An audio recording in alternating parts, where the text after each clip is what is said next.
이와 같이 내가 들었다. 한때 부처님께서 대비구 38,000 인과 보살마살들과 함께 사이국 왕사성 기수급 고도관에 계셨다. 그때 세종께서는 많은 대중을 거느리시고 남쪽으로 가시다가 한 무더기에 뼈가 있는 곳에 이르렀을 때 열애께서는 몸을 땅에 대고 그 뼈에 예배하셨다. 안왕과 대중은 깜짝 놀라 부처님께 여쭈었다. 세존이시여, 삼계를 통틀어 으뜸가는 스승이시며 온 중생에 자비하신 어버이시라 만 중생이 귀의하고 예배드리는 열애이신데 어찌 저 마른 뼈에다 예배를 하십니까? 부처님께서 안한에게 이르시되 그대는 비록 나의 상수제자로서 출가한 지도 오래되었거늘 아직 널리 알지를 못하는구나. 이 한 무더기의 마른 뼈가 혹 전생에 나의 조상이었거나 여러 대에 걸쳐 나의 부모였을지도 모른다. 그래서 내가 지금 예배를 한 것이니라. 하셨다. 부처님께서는 다시 안한에게 이르셨다. 그대는 이 한 무더기의 뼈를 두 가지로 구분하여라. 만약 남자의 뼈라면 희고 무거울 것이며 혹시 여자의 뼈라면 검고 가벼울 것이다. 안한이 다시 세존께 여쭈었다. 세존이시여, 남자는 이 세상에 있을 때 도포의 띠를 두르고 목화를 신고 사물을 쓰기 때문에 그 복장을 보고 남자임을 알고 여자들은 붉은 연지를 바르고 고운 옷을 입고 있었고 여자임을 알지만 죽고 난 지금은 그 뼈가 다 한 가지인데 어찌 구분이 되겠습니까? 이 제자에게 가르쳐 주십시오. 부처님께서 안한에게 이르시기를 안한아, 남자들은 세상에 있을 때 때로는 저를 찾아가 강의도 듣고 선보에 예배하고 부처님의 명호를 염하기도 했기 때문에 그 뼈가 희고 무겁다.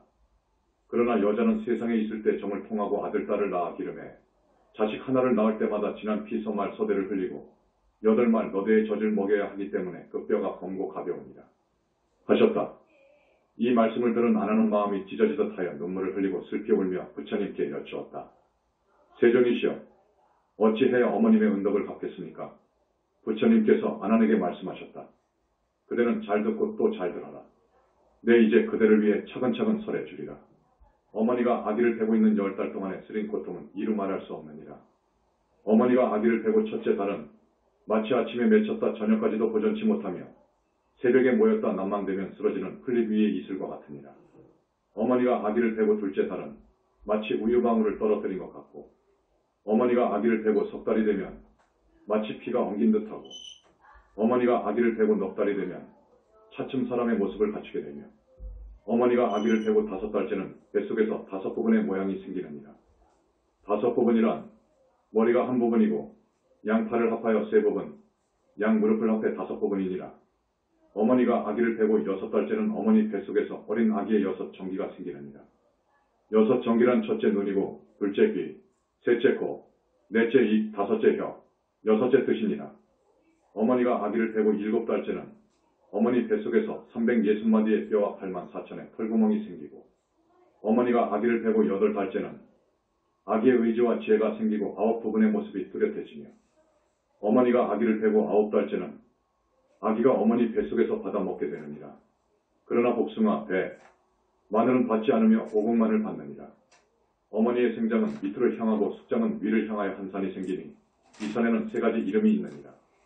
첫째는 수미산이요, 둘째는 옥산, 셋째는 혈산이니라. 이 산이 한번 무너지면 한 줄기 짙은 피가 되어 어린 아이의 입으로 들어가느니라. 어머니가 아기를 베고 10달째는 마침내 낳게 되느니라.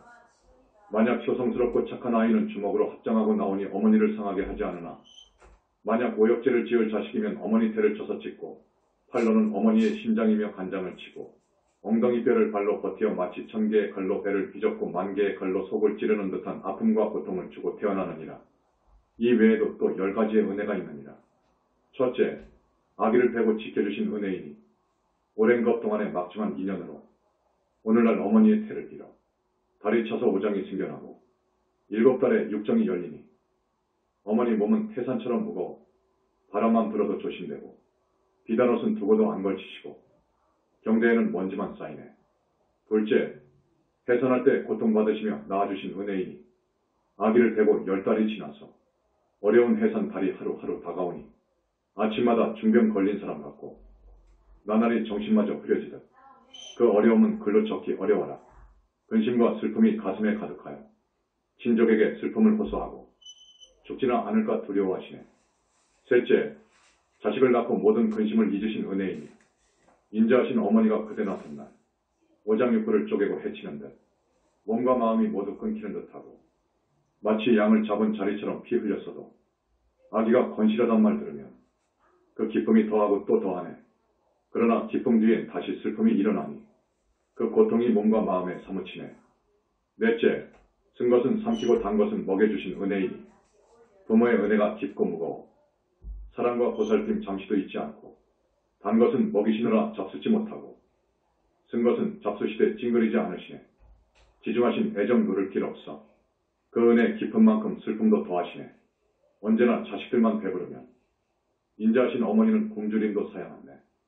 다섯째, 마른 자리 골라 아기 눕히고 젖은 자리에 놓으신 은혜이니 어머니가 온통 몸이 젖어도 아기만은 한사코 마른 자리에 눕히시고 두 젖으로 아기의 줄인 배를 채워주시고 옷 소매로 추위를 막아주시고 아기 걱정에 단점을 설치시고 아기의 재롱으로 기쁨을 삼으시니 오직 아기의 편안만을 생각하시고 인자하신 어머니는 편안함을 바라지 않으시네.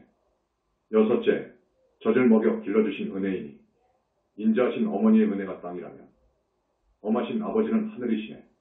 덮어주고 안아주신 어머니 은혜, 아버지의 은혜도 그와 같아서 눈이 비록 없어도 미워하지 않으시고 수족이 불구라도 싫어하지 않으시네.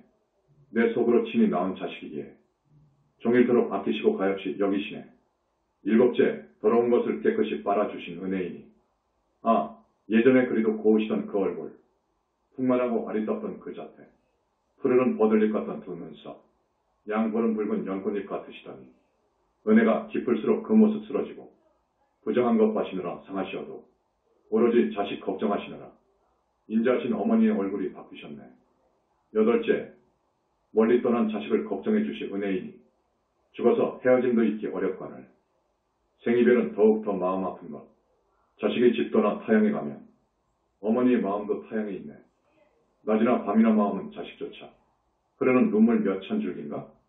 새끼를 사랑하는 원숭이처럼 자식 생각에 애간장이 끊어지시네. 아홉째, 자식을 위해서는 나쁜 일도 하신 은혜이니 강산 같이 중하신 부모님 은혜, 그 은혜 깊고 깊어 갚기 어려워 자식의 괴로움을 대신 받기 원하시고 자식이 고생하면 어머니 마음도 편치 않네.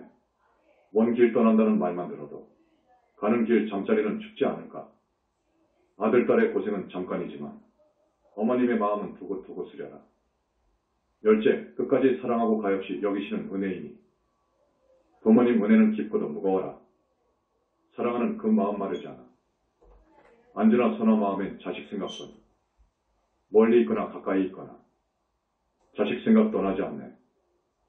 어머니의 나이 100살이 되어도 여든된 자식을 걱정하시네. 이 같은 어머니의 사랑은 언제 끝나랴. 명이 다하시면 그제서야 그칠까? 부처님께서 아난에게 이르셨다. 내가 보건대 중생들은 비록 인품은 이어받았으나 마음과 행실이 우매하여 부모에게 큰 은덕이 있음을 생각지 않고 공경하는 마음이 없어 불효하며 의리가 없더라. 어머니가 아기를 베고 있는 10달 동안은 안고 서는 것이 불안하고 마치 무거운 짐을 진 것 같고 음식은 내리지 않아 마치 중병을 앓는 사람 같고 다리 쳐서 아기를 낳을 때는 온갖 고통을 받으며 자칫 잘못되면 죽을까 두려우며 마치 양을 잡는 것처럼 바닥에 피가 흐른다. 이처럼 고통을 받으며 이 몸을 낳은 뒤에는 쓴 것은 삼키고 단 것은 뱉어서 먹이고 품에 안아서 기르시며 더러운 것을 빨아주시면서도 싫어하거나 수고를 마다 않고 더위도 참고 추위도 견디며 고생으로 생각지 않으신다. 자식은 마른 자리에 눕히고 어머니는 축축한 데서 자며 3년 동안이나 어머니의 젖을 먹이며 자라서 동자가 되고 청년이 되면 예절과 도의를 가르쳐 혼인시키고 벼슬을 시키거나 직업을 갖게 해주신다. 이처럼 무거운 짐을 지는 것 같은 수고를 하고 나서도 부모의 사랑은 그치지 않고 아들, 딸이 병에 걸리면 부모도 같이 앓고 자식의 병이 나으면 인자한 어머니의 병도 나으신다. 이와 같이 기르고 보살피며 어서 어른이 되기만을 바라신다. 마침내 자식이 다 자라면 오히려 불효를 하고 부모와 더불어 말을 하는데도 그 언행이 공손하지 못하고 눈을 부라리고 눈을 흘기며 부모와 형제들을 속이고 능멸하며 형제간에 욕하고 때리며 친척들을 헐뜯는 등 예절과 채모가 없다. 또 스승의 가르침도 따르지 않으며 형제간에 한 말도 이를 어긴다. 어디를 가거나 돌아와서도 어른께 아뢰지 않고 언행이 교만해지고 제 마음대로 일을 처리한다. 이런 일은 부모로서 훈계하고 백구나 숙부들도 이를 타일러야지 귀엽게만 보고 어른들이 감싸주면 차차 자라면서 사나워지고 삐뚤어져서 잘못을 일러주면 오히려 성을 내고 원한을 품게 된다. 또 좋은 것은 버리고 악한 친구들과 어울려 이런 습성이 몸에 배서 마침내는 관계 어린 개그를 꾸미고 남의 꾀임에 빠져 타향으로 도망치거나 부모를 배반하여 집을 떠나 고향을 등지거나 혹은 장사꾼이 되거나 병졸이 되어 싸움터에 나가는 등 떠돌다 장가라도 들면 거기에 얽매여서 영영 집에 돌아오지 못한다. 혹은 타향에서 지내는 동안 근신하지 않고 함부로 굴다가 남의 꾀임에 빠져 사건에 관련되어 관가에 잡혀 끌려다니거나 억울한 형벌을 받고 감옥에서 목에 칼을 쓰고 발목에 사슬을 차기도 한다. 혹은 병에 걸려 고통받고 재난을 당해 고나고 괴롭고 굶주려도 돌봐주는 사람도 없이 고생하다가 마침내 남의 미움과 천대를 받고 의지할 데도 없이 길거리로 쫓겨나서 죽게 되어도 누구 한 사람 구원해 주지도 않으니 이윽고 죽은 뒤에는 시체가 붓고 썩고 햇볕에 쬐고 바람을 맞아 타양 땅에서 백골이 이리저리 굴러다니게 되니 일가 친척과 만나고 즐긴다는 것은 영영 이루지 못하게 된다. 부모의 마음은 늘 자식을 따르고 근심 걱정이 끊이지 않으니 혹은 피눈물을 흘리며 울어 눈이 어두워지고 심하면 장님이 되기도 하고 혹은 너무 서러워 기진하여 병이 나기도 한다. 혹은 자식 생각에 몸이 쇠약해져서 죽기도 하며 외로운 혼이 되어서도 끝내 자식 생각을 잊지 못한다. 또 듣자니 자식이 효도와 의리를 숭상하지 않고 나쁜 무리와 어울려 건달패가 되어 해로운 일만 즐겨서 하고 다툼질이나 도둑질로 마을의 풍속을 어지럽히고 술과 노름을 일삼고 많은 잘못을 저질러 형제들에게 누를 끼치고 부모를 괴롭히고 행패를 부리며 새벽에 집을 나가면 밤늦게 돌아와서 부모의 근심을 더해주고 부모가 어찌 지내며 추운지 더운지도 아랑곳하지 않으며 조석 초하루 걸음이 되어도 문안드리지 않으며 부모를 편히 모실 생각은 아예 하지도 않으며 부모가 늙고 쇠약해지면 남이 보기 부끄럽다고 또한 부모 중 어느 한쪽이 홀로 되어 쓸쓸히 지내게 되면 마치 잠시 머물고 있는 손님처럼 대하고 기거하는 방에 먼지나 흙이 쌓여도 청소하지 않으며 부모님이 기거하는 곳에 들려 문안하거나 보살피는 일이 없고 춥거나 덥거나 굶주리거나 목이 마르거나 아랑곳하지 않고 일체 단절하고 사니 부모는 낮이고 밤이고 늘 탄식하고 슬퍼하며 지내신다. 혹 맛있는 음식이 있으면 마땅히 부모에게 먼저 드려야 하거늘 그러지는 않고 겉으로는 부끄러운 체하고 남이 흉을 본다면서도 제 아내나 자식에게만 갖다 주는 등 이런 짓은 추하고 힘들고 또 부끄러워도 개의치 않는다. 또 아내나 척과의 언약은 무슨 짓을 해서라도 다 지키면서 어른의 말과 꾸지람은 전혀 어려워하거나 두려워하지 않는다. 혹 딸자식인 경우 시집 가기 전에는 모름지기 효순하다가도 일단 남의 아내가 되어 출가하면 차츰 불효하게 된다. 부모가 조금만 꾸짖거나 나무라면 곤도여워하고 원망하면서도 남편이 꾸짖고 심한 말을 하면 참고 달게 받는다. 그뿐 아니라 성이 다른 시집 친족들에게는 정을 베풀고 극진하면서도 친정 혈족들은 오히려 멀리한다. 혹 남편 따라 멀리 타향에 가게 되면 늙은 부모와 이별하고도 그리워하거나 사모하지 않으며 소식마저 끊어져 부모들은 창자가 끊어지고 거꾸로 매달리는 것 같은 고통을 받으면서 늘 보고 싶어 하기를 목마른 사람이 물을 찾듯이 잠시도 잊지 못한다. 부모의 은공은 한량없고 가히없어 불효하는 허물을 졸지에 이루 다 말하기 어렵다. 이때 대중들이 부처님께서 설하신 부모의 은덕을 듣고 몸을 일으켜 땅에 엎드려 스스로 부딪히니 몸의 털구멍마다 피가 흐르고 기절하여 땅에 쓰러졌다가 한참 만에야 정신을 차리고 큰 소리로 외쳐댔다. 괴롭고 괴롭습니다. 마음이 아프고 더 아픕니다. 저희들이 큰 죄인임을 이제야 알았습니다. 지금까지는 어두운 밤에 헤매는 것 같더니 이제야 저희 잘못을 알고 마음과 간장이 모두 부서지는 것 같습니다. 세존이시여, 부디 저희를 불쌍히 여기시어 구원해 주십시오. 어찌해야 부모님의 깊고 무거운 은혜에 보답하겠습니까? 이때 열애께서는 8가지 깊고도 무거운 미묘한 목소리로 여러 대중들에게 말씀하셨다. 그대들은 잘 듣거라. 내 이제 그대들을 위해 알아듣기 쉽게 설해주리라. 가령 어떤 사람이 왼쪽 어깨의 아버지를 오른쪽 어깨의 어머니를 태우고 살갗이 닳아서 뼈가 드러나고 뼈가 닳아서 골수가 드러나도록 수미산을 100,000번 돌아도 부모의 깊은 은혜를 다 갚지 못하리라. 가령 어떤 사람이 흉년을 만나 부모를 위해 자신의 몸을 티끌처럼 잘게 다져서 공양하기를 몇천 겁 동안 한다 해도 깊은 부모의 은혜를 다 갚지 못하리라. 가령 어떤 사람이 자신의 눈동자를 예리한 칼로 도려내서 부모님을 위해 부처님께 공양하기를 100,000겁 동안을 한다 해도 깊은 부모의 은혜를 다 갚지 못하리라. 가령 어떤 사람이 부모를 위해 자신의 몸을 100,000자루의 칼로 찔러 좌우로 쑤시기를 100,000겁 동안을 거듭한다 해도 깊은 부모의 은혜는 다 갚지 못하리라. 가령 어떤 사람이 부모를 위해 자기 몸에 불을 붙여 등을 삼아 부처님께 공양하기를 100,000겁을 하더라도 깊은 부모의 은혜를 다 갚지 못하리라. 가령 어떤 사람이 부모를 위해 뼈를 부수고 골수를 빼내고 100,000의 창으로 한꺼번에 몸을 찌르기를 100,000겁을 거듭한다 해도 깊은 부모의 은혜는 다 갚지 못하리라. 가령 어떤 사람이 부모를 위해 뜨거운 무쇠 덩어리를 삼켜 온몸이 타고 찢어지도록 하기를 백천겁 동안을 거듭한다 해도 깊은 부모의 은혜는 다 갚지 못하리라. 부처님의 말씀을 듣고 있던 대중들은 눈물을 흘리고 슬피 울면서 부처님께 여쭈었다. 세존이시여, 이제야 저희들이 참으로 큰 죄인임을 알았습니다. 어찌해야 깊고 깊은 부모님의 은혜에 보답하겠습니까? 부처님께서 제자들에게 이르시기를, 그대들이 부모님의 은혜에 보답하고자 하거든 부모님을 위해 이 경을 쓰고 부모님을 위해 이 경을 독송하고 부모님을 위해 자신의 죄와 잘못을 뉘우치고 부모님을 위해 삼보에 공양하고 부모님을 위해 제계를 지켜받들고 부모님을 위해 보시를 해서 복을 지어라. 이렇게 하면 곧 효도하고 순종하는 자식이라 일컬을 것이며 이런 행을 지키지 못하면 지옥에나 갈 자식이니라 하셨다. 부처님께서 아난에게 이르셨다. 불의한 자식은 명이 다해 죽게 되면 아비무간 지옥에 떨어지느니라. 이 대지옥은 가로와 세로의 길이가 각각 8만 요순이며 사면에 철로 된 성이 있어 쇠 그물이 쳐져 있고 그 땅엔 붉은 쇠가 깔려 있고 불길이 활활 타올라 마치 용광로와 같고 불길은 우레처럼 번지고 번쩍이느니라. 또 뜨거운 불이 물과 철물을 죄인의 입에 붓고 무쇠로 된 뱀과 구리로 된 개가 연기와 불길을 뿜어 죄인들을 벗고 찢어 몸에 기름이 타고 끓어 그 고통은 참고 견디기가 어려우니라. 또 쇠채찍과 쇠꼬챙이와 쇠망치, 쇠창살, 칼등이 바람개비처럼 돌고 마치 구름과 비처럼 하늘에서 쏟아져 찌르고 배고하느니라.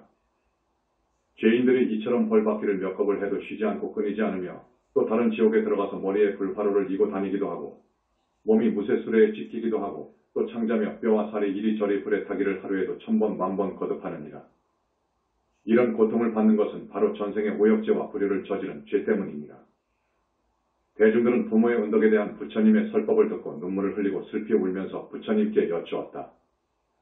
저희가 어찌해야 깊고 깊은 부모의 은덕을 갚을 수 있겠습니까? 부처님께서 대중들에게 이르셨다. 그대들이 부모의 은덕에 보답하고자 하거든 부모를 위해 경전을 거듭 펴내라. 이것이 진정으로 부모의 은혜를 갚는 길이니라. 한 권의 경전을 펴면 한 부처님을 뵙고 100권의 경전을 펴내면 100분의 부처님을 뵙고 1000권의 경전을 펴면 1000분의 부처님을 뵙고 100,000권의 경전을 펴면 10,000,000분의 부처님을 만나 뵙게 되리라. 이 사람은 경을 펴낸 공덕으로 여러 부처님께서 오시어 늘 옹호해 주실 뿐 아니라 그의 부모는 천상에 태어나 온갖 즐거움을 누리며 영원히 지옥의 고통을 여의게 되리라. 이때 대중과 아수라, 가루라, 김나라, 마후라가 사람과 사람 아닌 것과 그리고 천, 용, 야차, 건달바, 여러 나라의 왕 및 전륜성왕 등 모두가 부처님의 말씀을 듣고 나서 각기 원을 세우고 아뢰었다. 저희는 이 세상이 다하도록 이 몸을 티끌처럼 잘게 부수어 가루로 내는 일을 백천겁 동안 거듭할지언정 맹세코 열애의 거룩하신 가르치심을 어기지 않겠습니다.